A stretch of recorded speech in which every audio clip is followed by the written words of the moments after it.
మంత్రులు press meet పెట్టి మాట్లాడబోతున్నారు. ఇదే అంశానికి సంబంధించి తెలంగాణ భవన్ నుంచి కేటీఆర్ కూడా మాట్లాడుతున్నారు. లైవ్ లో చూద్దాం. ఇచ్చే తెగింపు గాని తెగువ గాని వారికి లేదు. అందుకే ఇది మొదటిసారి కాదు. గతంలో ఇట్లాగే ఒకరోజు చాలా గంభీరంగా సవాల్ చేశారు ముఖ్యమంత్రి గారు. మీరు ప్రెస్ క్లబ్కి రండి, తేల్చుకుందాం, ఎవరు రైతులకు ఏం చేశారో తేల్చుకుందాం రండి అని ఇదివరకు సవాల్ చేశారు. ఆ రోజు మేమందరం కూడా మరి గౌరవ ముఖ్యమంత్రి గారు పిలిచారు కదా, మేము కూడా పూర్తి వివరాలతో 10 ఏళ్లలో మేమేం చేశాము, మరి 2 ఏళ్లలో మీరేం చేస్తున్నారు రైతులకి చెప్తామని చెప్పి మేమందరం కూడా ముఖ్యమంత్రి గారు సవాల్ని స్వీకరించి ప్రెస్ క్లబ్ పోయాం. ఆ రోజు ముఖ్యమంత్రి గారు ముఖం చాటేసినారు, పారిపోయారు. ఇవాళ మరి వారి ఏమైందో మళ్ళీ తెలియదు, కానీ అప్పుల విషయంలో ఈ రాష్ట్ర ప్రభుత్వం మరి ఎన్ని అప్పులు వారికి బీఆర్ఎస్ ప్రభుత్వం నుండి వచ్చినాయి, వారు ఎంత చేసినారు, ఇవన్నీ చర్చిద్దాం, దమ్ముంటే రండి అంటూ మళ్ళీ ఒకసారి పేరు తీసుకొని ముఖ్యమంత్రి గారు నిన్నగాక మొన్న సవాల్ చేశారు. సవాల్ చేస్తే సరే ముఖ్యమంత్రి గారు మేము సిద్ధంగా ఉన్నాం, మీరు ఎక్కడికి రమ్మంటారో చెప్పండి, అసెంబ్లీకి రమ్మంటారా, సెక్రటేరియట్కి రమ్మంటారా, లేదా మీ రాహుల్ గాంధీ గారు 2 లక్షల ఉద్యోగాలు ఇస్తానని చెప్పిన అశోక్ నగర్ చౌరస్తాకి రమ్మంటారా, లేదా మీరు వరంగల్లో రైతు డిక్లరేషన్ పేరిట ఇచ్చిన 34 హామీలు ఇచ్చిన వరంగల్కి రమ్మంటారా, ఎక్కడికి రమ్మంటారో చెప్పండి అంటే ముఖ్యమంత్రి గారు సవాల్ విసిరిన ముఖ్యమంత్రి గారేమో తోకముడిచి పారిపోయారు. ఆయన వైపు నుంచి స్పందన లేదు. మధ్యలో సందట్లో సడేమియా అని మరి మా జూపల్లి కృష్ణారావు గారు మంత్రి గారు ఆయన దూరాడు.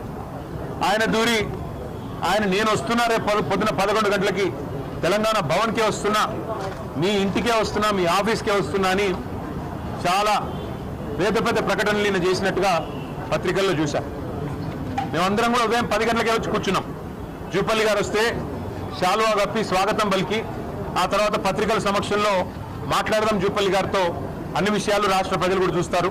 గౌరవ మంత్రి గారు మరి ముఖ్యమంత్రి గారు పంపితేనే వస్తున్నాడని మేము అనుకున్నాం. మరి ఆయన రాలేదు, ముఖం చాటేసినాడు. ఇప్పుడు ఎక్కడో కూర్చొని మళ్ళీ సేమ్ డైలాగులు, మళ్ళీ చేతగానోడికి మాటలు ఎక్కువ అని, సవాలు స్వీకరించే సత్తా లేదు, ఇచ్చిన మాట నిలబెట్టుకునే తెలివి లేదు, మళ్ళీ ఎక్కడో కూర్చుని పనికిమాలిన డైలాగులు కొడతా ఉన్నారు. మరొక వైపు మా నాయకులు మాజీ ఆర్థిక మంత్రి గౌరవ డిప్యూటీ లీడర్ హరీష్ రావు గారు సంక్షేమ శాఖలో 2000 కోట్ల కుంభకోణం జరిగింది అని చెప్పి ఆరోపణ చేస్తే దాని మీద 3 మంత్రులు మేము వస్తున్నాం గన్ పార్క్కి దమ్ముంటే రండి అన్నారు. మరి హరీష్ రావు గారు బయలుదేరితే మరి వాళ్ళే పోలీసు వాళ్ళకి ఫోన్ చేసి మరి భయపడ్డారేమో.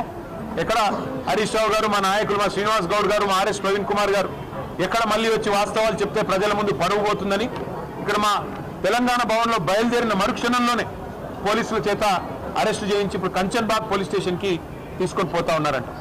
నేను రాష్ట్ర మంత్రులను అడుగుతా ఉన్నా. ఒక మంత్రి ఏమో తెలంగాణ భవన్కి వస్తా అంటాడు, పారిపోతాడు. 3 మంత్రులేమో రండి గన్ పార్క్ అంటారు. మా వాళ్ళు గన్ పార్క్ బయలుదేరితే మా నాయకులు మీరు మమ్మల్ని అరెస్టులు చేయిస్తారు. ఇంత భయం ఎందుకు? చేతనైతే అసెంబ్లీ పెట్టండి, కావాలంటే ఒకరోజు అసెంబ్లీ ప్రత్యేక సమావేశం పెట్టి అప్పులేదు. ఎందుకంటే అక్కడన్నా కనీసం మీకు స్పీకర్ గారు మీకు రక్షణగా ఉంటారు.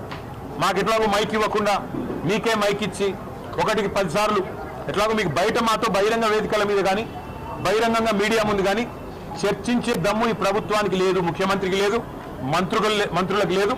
పిరికి పందలు, చేతగాని దద్దమ్మలు అనే మాట తేలిపోయింది. కాబట్టి ఈ చేతగాని వాళ్ళు సవాళ్ళు ఎందుకు వేయాలా, సవాళ్ళు ఎందుకు విసిరాలా, ఎందుకు మాట్లాడాలా గొంతులు పెంచుకుని? చేతనైతే ముఖ్యమంత్రి గారు